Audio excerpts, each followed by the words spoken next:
Bonjour et bienvenue. Aujourd'hui, on explore ensemble la machine à café CreatePots, la version rose notamment. On a pas mal d'infos, des avis d'utilisateurs. Bonjour. Oui, une machine qui promet beaucoup, hein.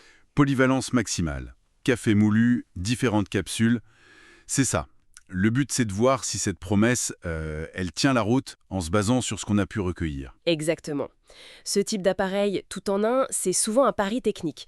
Donc on va regarder les caractéristiques, bien sûr, mais surtout comment ça se traduit dans l'expérience vécue par les gens. Ok.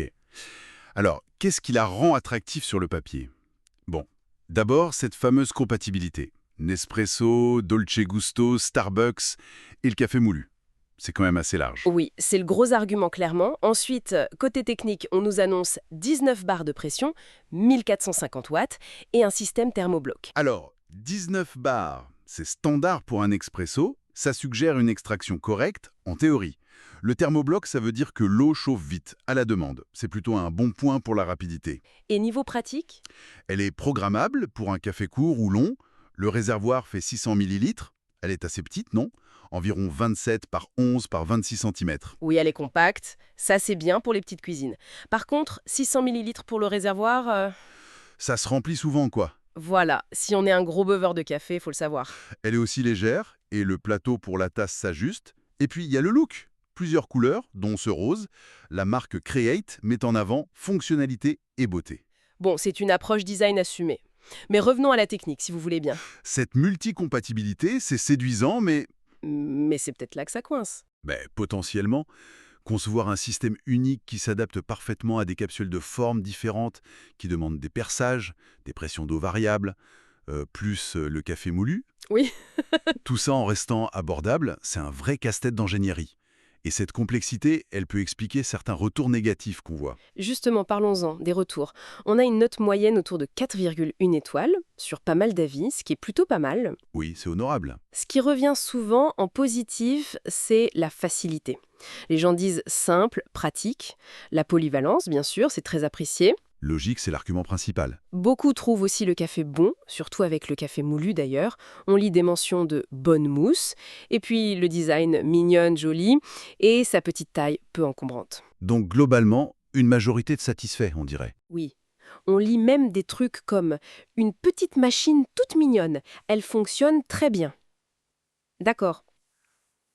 Mais il faut aussi regarder l'autre côté, les critiques. Et là, il y a un point qui revient souvent et qui est assez préoccupant, les fuites. Ah oui. Oui, plusieurs utilisateurs signalent que la machine met de l'eau partout ou qu'il y a une fuite sous la cafetière. C'est trop fréquent pour être juste un hasard. Et ça pourrait bien être lié à ce défi d'étanchéité universelle dont on parlait. Une machine qui fuit, c'est sûr que c'est pas idéal. C'est même rédhibitoire pour certains, j'imagine. Carrément. Autre critique, la température du café.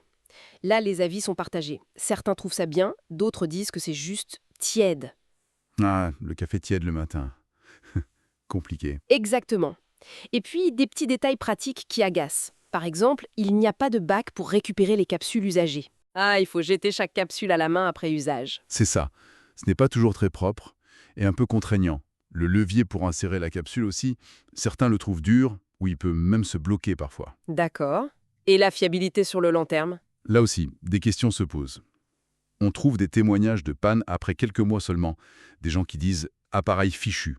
Bon, c'est peut-être pas la majorité, mais ça existe. Donc le rapport qualité-prix, il est discuté aussi, j'imagine. Oui, forcément. Certains trouvent ça correct pour le prix et la polyvalence.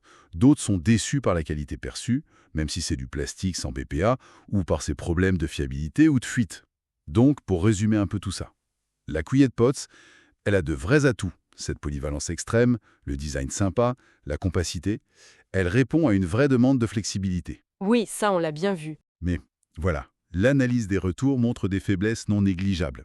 Le risque de fuite, c'est vraiment le point noir principal. Ensuite, la température parfois juste, la praticité avec les capsules et ses doutes sur la durée de vie. La note moyenne suggère quand même que la plupart des gens en sont contents. Oui, mais les critiques sont là, elles sont récurrentes. C'est un peu le compromis classique des appareils multifonctions d'entrée ou milieu de gamme. On gagne en polyvalence, mais on perd peut-être un peu sur certains aspects de la qualité ou de la fiabilité.